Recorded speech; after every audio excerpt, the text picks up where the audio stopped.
you need the audio in for these, Philip? Pardon? Do you need the audio in? It depends how compromising the audio is, to be fair. Yeah, but this will probably be edited out. Alright, you all know the drill. When you know...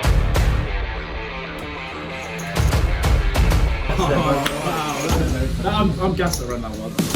Yes, guys, we are back, and it has been way, way, way too long. Yeah, we've been pokerless for almost 10 weeks. Not to mention being hassled by my bank and banned by my poker club. Maybe someone's don't like me, but because maybe I'm too good. Addy, what do you reckon? Definitely red, yeah?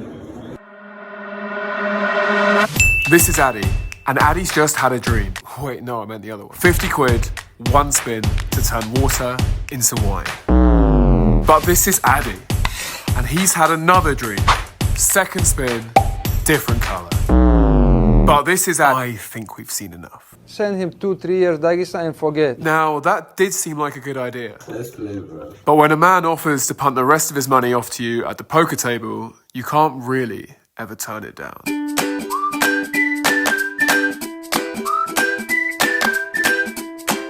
With Addy back in Dubai, we now turn our attention to the first session of this year. Prepping for tomorrow. Some people are taking it quite seriously. Ready?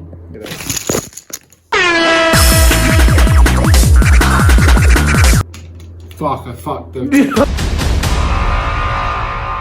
Ladies and gentlemen, it's match day. We're gonna win so much, you may even get tired of winning.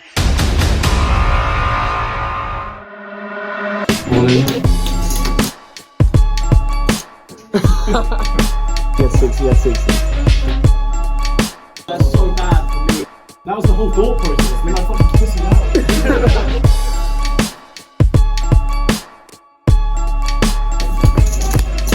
First hand of interest comes to us in the small blind, where we pick up pocket threes. After Sam opens for 60p in late position, there's nothing much for us to do except call and hope to spike that lucky set. Marcus calls behind, as he would with pretty much all of his range. Hello there. And so we go three ways to a flop that comes... We flop our set, and now it's time to bloat this pot, because as it stands, well... You get the point. Whilst it is therefore tempting to start piling in money now, I instead decide to check, with the hope that Sam will then c-bet, at which point we can then check raise him big. Yeah, check. Just small like, most of them like small like 10. Alright, new plan. Instead of checking to trap, let's just bet to get called. 9 of diamonds on the turn brings in a double flush draw, and at this point, this board could not be wetter. I mean, surely someone's picked up something. Blockable hand there. Flopped the set and got nothing from it. Come here, Squishy. Come here, little Squishy. If the entire vlog was us fighting over pots barely the size of a chocolate bar, then this would be a waste of time. But with this man at the table... Oh, I'm gonna probably call Ben. I'm probably gonna call. That was never, ever gonna happen. After calling Ben down for the first 3 streets, Marcus seems a little less sure by the river when Ben moves all in for his remaining 20 quid. Marcus, if Rose was watching, do you want to tell her your thought process or no? Make a real tip. He re-raised. What is he doing? He's just start poking again. I really think he can get me to fold that easily. Whilst he does eventually make the fold, he's not exactly convinced. Dead fucking fold. Let's do it. Pick one. No! Yes, I did. So Ben shows the stone cold bluff to leave Marcus feeling like a tit. So that's so bad for me. Like, obviously, bro, it's obviously. Glass. I'm so tilted. And if there's one hand you don't want to be picking up when tilted. Oh, I just don't know how I can fold this. Yep, of course, it's pocket jacks. I thought you had ace king. Give him a walk, give him a walk, bro. Give him a walk. How much play? more than I am raising, bro. I am raising.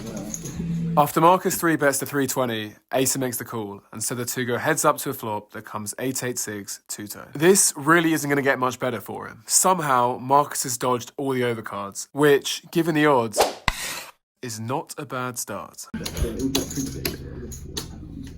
And for that reason, he fires out a big c-bet of 4 quid for both protection and value.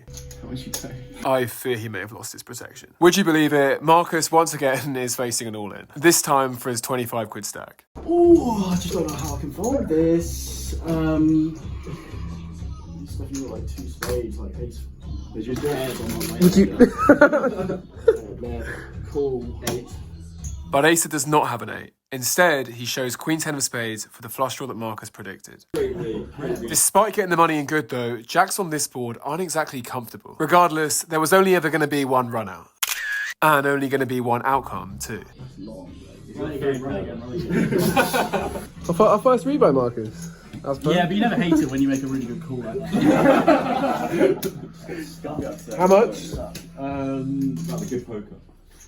I'll send it to you in private. Sir, there's no business opportunities that require that much cash, not legal ones. Well, I agree to disagree. Where's my money? All I do is win, win, win, no matter what. Got money on my mind, I can never get enough. And as Marcus plots his comeback after reloading for 3 figures, we pick up 2 ladies. No good. 270.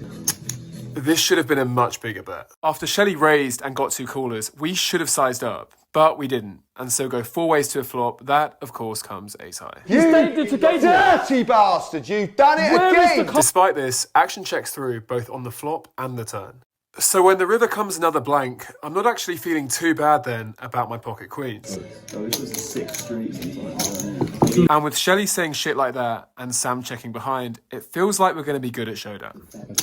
We don't quite get it that easy though, as Asa now bets out for half pot. As much as I don't have a great feeling about it, we are getting good odds, and he could easily be pouncing on perceived weakness given the checks. Cool. So we flick in the call, only to find that neither myself nor Asa have the best hand. Cool. Sam shows ace 10 for a very slow played top pair, edging out myself and Asa to take down this 30 quid pot. Pause. We're 7 minutes into the video and you still haven't liked. Come on bro, you're better than that. 5, 6, and 1 hour and 3 pints later and we're starting to see things a little different.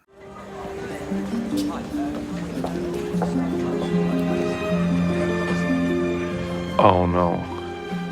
She is gorgeous. Honestly, if Marcus can get away with playing these hands every other pot, then I feel like we're not breaking too many rules to play it ourselves. So when Asa makes the raise on the button, we make the call, heading with both him and Marcus to a flop that comes 3-6-9 two-tone. Big 3, Multi-way and out of position, we decide to check. I'm gonna make him. After Marcus fires out for 150 and Asa makes the fold, we decide to take the aggressive route. 6. With no more than a gut shot straight draw, we're unlikely to win this hand at showdown. And so instead decide to try and maximise our fold equity with a check raise to 6. Nope, never mind, he just snap called. After such a quick call on the flop, I typically shut this hand down now. But when the turn comes to 10 of hearts, I get other ideas. Having marginally improved from a gut shot straight draw to a double gutter, our hand at least has a little bit of equity if called. Not to mention that if we shove it all in for 20 quid here, Marcus is going to have a tough time calling with just a single pair. And technically, we do block the straight.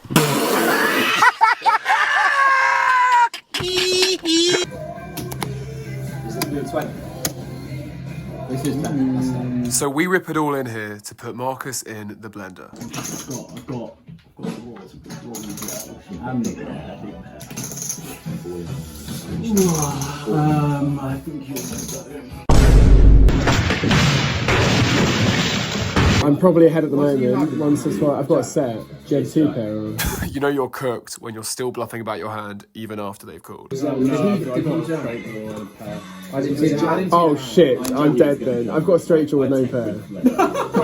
He shows 8-9 off for second pair and a gut shot. And as per, he decides to run it once, giving us just a single rivet to hit any one of our 8 outs. I need an 8 or a 5. 8 or 5, that's it.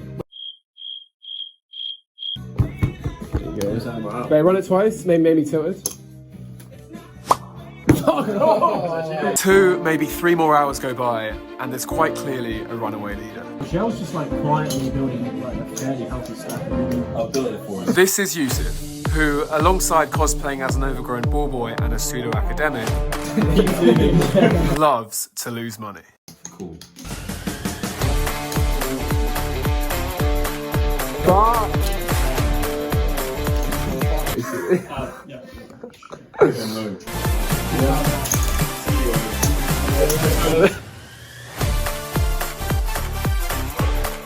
We're now down to six-handed and nothing much has changed. Or at least, not for this guy. Because he keeps winning. Sam, do you want to give the vlog a swear? The vlog's already folding. You're folding, right, okay.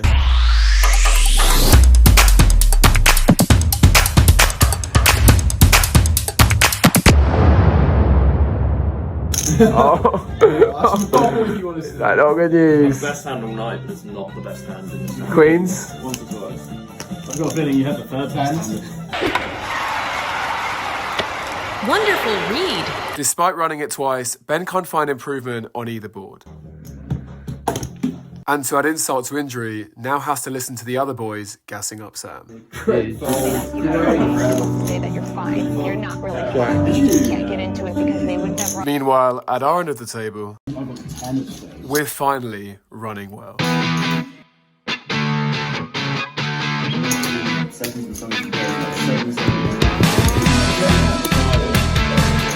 You get it.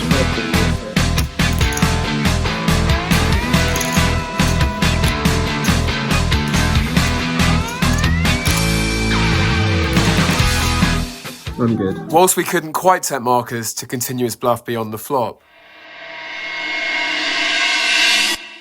we still booked a pretty healthy haul. But no pot that night. All in. Comes close to this one. Flush, bro.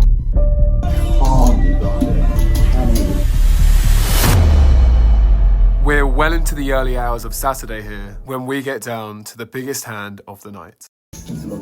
Yes, he does. He's on camera in front of 190 people. People say I've got the weight of a nation on my shoulders, you know what I mean? Well then throw a few more nations on because I don't feel that weight. We open up the action to 160 with pocket sevens, but it's not our hand we're concerned with here. Instead, we're going to play this hand through Shelley, who's just picked up 3-4 of hearts in the big blind.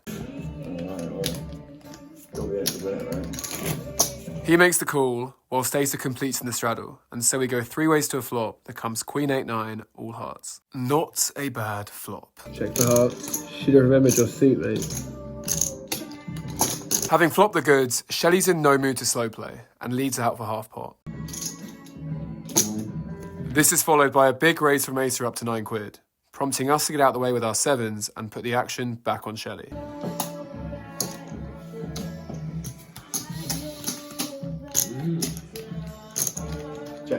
Would not blame this man if he got it all in on the flop, but instead he just calls before checking it over to Acer on the ace of diamonds turn. And this man is not slowing down. The barrels keep coming for Shelley, but he'd be hard pressed to be folding a flop flush on the turn. And so, after checking to see how deep Ace's stack is, makes the call once more. With the pot having ballooned to almost 60 quid by the turn, it should be pretty obvious to Shelley what could be coming next. Then, after checking it over to Acer for a final time, it happens. All in. Acer moves all in for his remaining 55 quid to put Shelley deep in the tank. What spot are we in? It might be tempting to think that with just 3 hearts out there, this is a snap call. But that would be failing to appreciate the actual dynamic of this hand. At this point in the night, Ace is in for 100 quid. And in this hand alone, he's gone from breaking even to risking being down 3 figures. So the question Shelley's got to ask himself is, would he really take that risk with a bluff when the night's already drawing to a close? After I call those 2 streets, are you ever bluffing?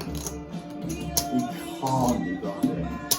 But it's so unlikely that we both bluff and flush, you know what I mean? You can't be bluffing. If you think Shelley should fold, press that subscribe button for us. And if you think he should call, yep, there's no escape. 3 minutes of tanking later, and Shelley eventually comes to a decision. Good. The irony is, though, that Acer wasn't really bluffing. Having flopped the straight with Jack 10, he convinced himself he had the best hand, and so went all 3 streets for a very thin value there. That's the worst news that man can hear. I flopped a flush and he thinks he's good. It's overplayed. What did you say? It's an overplay. I don't think it's a bad jam.